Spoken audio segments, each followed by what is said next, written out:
Correcto.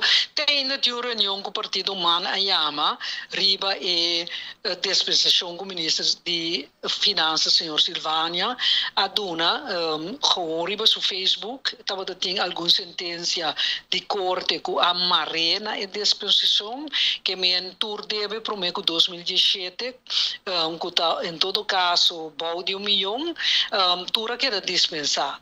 Antes era quase 3 milhões. Agora, se vamos ser 100, vamos vai dispensar, eigenlijk sem nenhum manejo, sem nenhuma explicação, 3 mil milhões. Para sobra, se você dispensar, deve mesmo que enviar por anteriormente se tem manejo que te explica de como botar ele, bom botar indiscriminadamente para pobre, rico, cultura, botar se. Nós sabemos assim, está supostamente contra o então é permitir que dor de barra, omzetbelasting, dor de barra acções, é coisa que cai dentro sua responsabilidade, é para dar um alívio, que nós não está querendo, que está echt contra o porque senão, é bem medida que ajuda barra e peso riba e pueblo.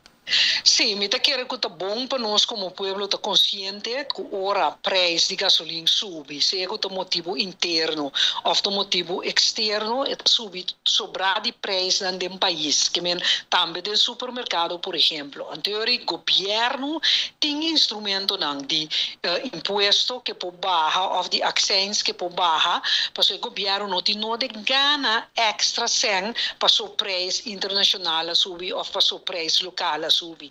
E terceiro, só sucedendo que nós governo te gana extra sem bate riba su pecho, pero te pueblo te paga dois via, via pe preço que subi, ando via pe OB que dor que te cobra de percentagem e OB também a subir.